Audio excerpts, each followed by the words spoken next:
காம வெறி பிடித்த மிருக மனிதர்களே, நான் தான் உங்கள் கோவை சிறுமி.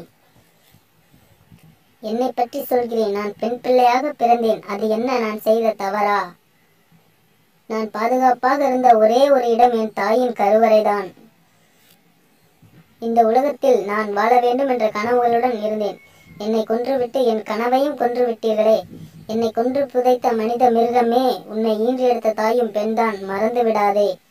எனக்கு என்ன நடக்கிறது என்று நான் அறிந்திடாத வயதில் யாருக்கும் நடக்கவே கூடாத சோகத்தை என் வாழ்க்கையில் நடத்தி விட்டீர்களே. சிறு பிள்ளையாகிய நான் உங்கள் கண்ணிற்கு எப்படி காம பொருளாக மாறினேன் எனக்கு தெரியவில்லையே. கண்ணீரோடு சொல்கிறேன், நான் இறந்தது போல் இனியும் ஒரு குழந்தை இந்த மண்ணில் இறந்துவிடக்கூடாது. என்னை கொன்ற மிருக மனிதனே, உன்னை ஈன்ற தாயும் பெண்ணை மறக்க வேண்டாம். என்னை பெற்ற தாயே, என்னை போல் குழந்தைகள் சாவதற்கு இந்த உலகம்தான் காரணம். என்னை கொன்ற மிருகத்திற்கு தண்டனை இல்லை, எங்களுக்கு தான் மரண தண்டனை. மன்னித்து விடு அம்மா இந்த பிள்ளையை.